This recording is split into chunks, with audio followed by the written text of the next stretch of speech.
By 1929, a perfect storm of unlucky factors led to the start of the worst economic downturn in U.S. history.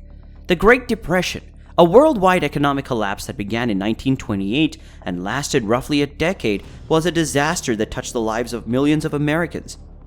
From investors who saw their fortunes vanish overnight to factory workers and clerks who found themselves unemployed and desperate for a way to feed their families.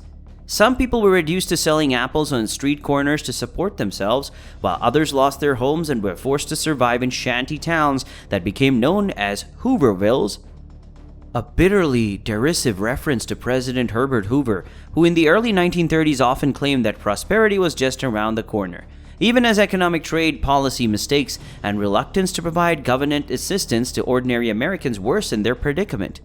It's not easy, even for people who've lived through the economic downturn caused by the COVID-19 pandemic, to grasp the depths of deprivation to which the economy sank during the Great Depression.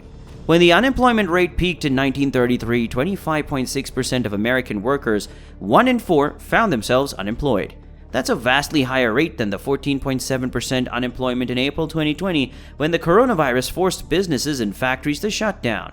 Things were so bad that of all the days of unemployment experienced by individual American workers in American history, half occurred during the Great Depression.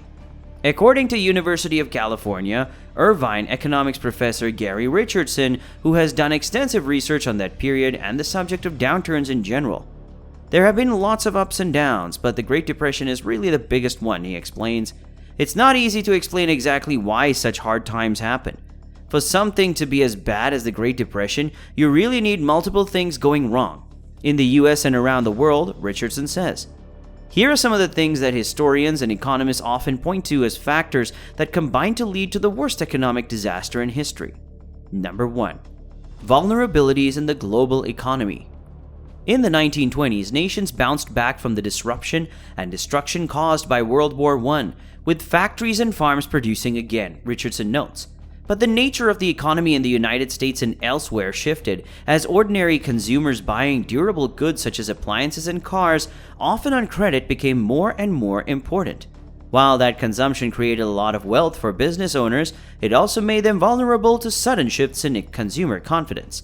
At the same time, nations who were producing a lot of products and exporting them became fierce competitors. The war had eliminated a lot of the cooperation between nations that was required to run the international financial system. Richardson says, that inability to work together at controlling problems meant that any one country's efforts to control a downturn were less effective. Number 2, financial speculation. The 1920s economic boom helped breed a widespread belief that it was easy to get rich quick if you were bold enough to invest in the right opportunity at the right time. That's one reason why so many ordinary Americans were fleeced by con artists who sold them on shady schemes from Florida swampland and non-existent oil deposits to the notion of buying Spanish mail coupons and redeeming them for US stamps to profit on the weaker Spanish currency. But the riskiest gambling took place on Wall Street. Investors increasingly bought stocks on margin, in which they put down as little as 10% of the price of a stock, and borrowed the rest of the money with their stock itself as collateral. Corporate stocks soared and brokers made huge commissions. But the bubble eventually had to burst. It did that on Black Monday, October the 28th, 1929, when the Dow Jones average declined nearly 13% in one day. That started a period of catastrophic declines that destroyed almost half of the Dow's value in a single month. By 1932, at the nadir of the financial crisis, the nation's public companies had lost 89% of their value. Scores of investors were ruined, and companies found it difficult to finance their operations.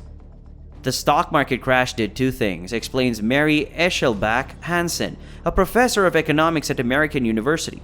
It had a wealth effect on consumption. When people's wealth falls, they consume less, and it also made consumers and firms pessimistic. Then came a series of banking and panics and failures. Households lost more of their wealth, and the lines of credit that firms used were disrupted. Unemployment soared. Number 3. Blunders by the Fed. The Federal Reserve System, created in 1913, was supposed to ensure the nation's economic stability by controlling the money supply. But the still new institution's policies in the 1920s not only failed to stop the Great Depression, but actually may have helped to cause it. There was a drastic 67% increase in the money supply between 1921 and 1929, explains Daniel J. Smith, a professor of economics and finance and director of the Political Economy Research Institute at Middle Tennessee State University. That policy led to declining interest rates, which encouraged people to borrow and overinvest. It also led to unchecked speculation in the formation of a bubble in the stock market, Smith says. Normally, overinvestment would lead to rising interest rates, which would act as a natural brake to prevent a bubble from forming. This didn't occur due to the easy monetary policies of the young Fed. But eventually in 1929, the Fed's board worried that speculation was out of control and abruptly slammed on the brakes by contracting the money supply and raising interest rates, Smith notes. The Fed's move to cool the stock market worked a little too well.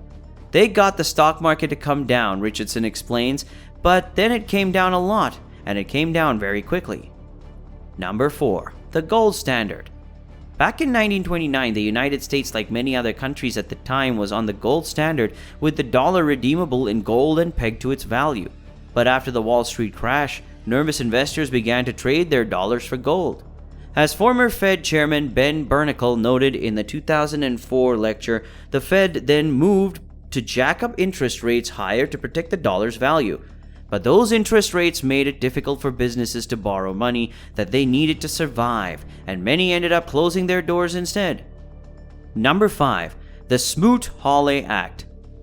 Trade protectionists in Congress enacted the Smoot Halley Act, which was written in early 1929, while the economy still seemed to be going strong.